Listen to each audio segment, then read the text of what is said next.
Majlis UMSC Raya in Bloom Kelopak Kasih Aidilfitri 2025.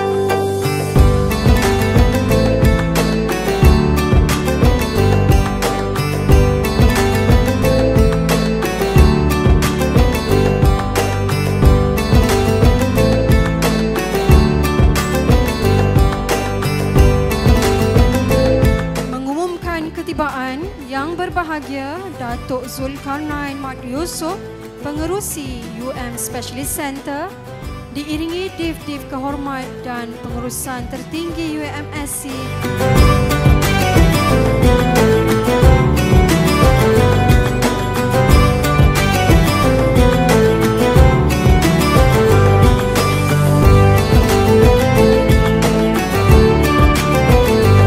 Di mana tema sambutan kali ini mempunyai pengertian tersendiri di mana ia merupakan simbolik kepada pertumbuhan, pembaharuan dan harapan seiring dengan perjalanan transformasi UMSC yang kian berkembang pesat.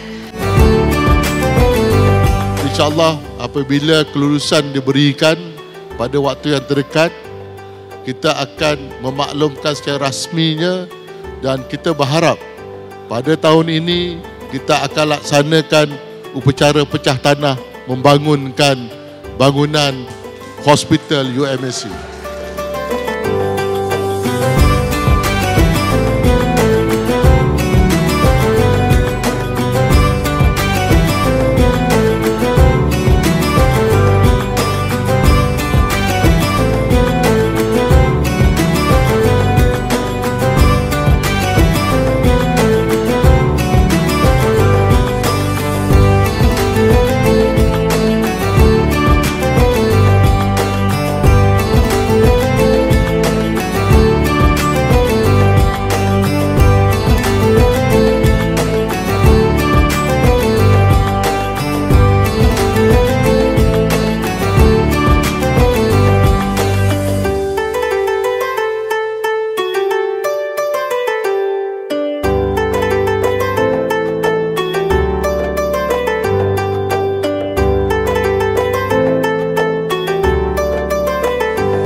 Selamat Hari Raya, maaf zahir dan batin.